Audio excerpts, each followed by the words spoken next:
गुजरात से नुमाइंदा हाफिज मोहम्मद जुबैर की रिपोर्ट के मुताबिक डीपीओ गुजरात अहमद नवाज शाह का शहरियों की खदमत के लिए एक और संगे मील कोटला अरब अली खान में भी पुलिस खदमत मरकज़ का इफ्तिताह कर दिया गया।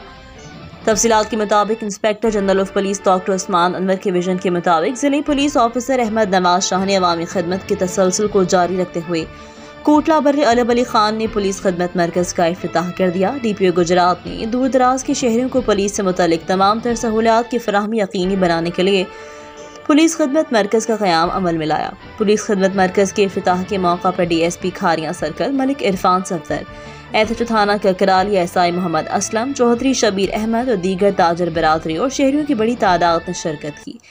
इंचार्ज खदमत मरकज़ SI आफ्ताब ने खदमत मरकज़ पर शहरियों को एक छत तले फराहम करदा सहूलियात से मुतालिक तफसीली ब्रीफिंग दी। इससे कबल कोटला और गर्दनवाह के शहरियों को पुलिस ने मुतालिक खदमात के हसूल के लिए गुजरात का सफ़र करना पड़ता था, जो कि अब उन्हें इलाके में बासानी दस्तयाब होंगी। डीपीओ गुजरात ने खदमत मरकज़ पर तमाम तर सहूलियात की फराहमी को यकीनी बनाने, अमले को अवामी खदमत के जज्बे से सरशार होकर फराज की अदायगी की हिदायत की।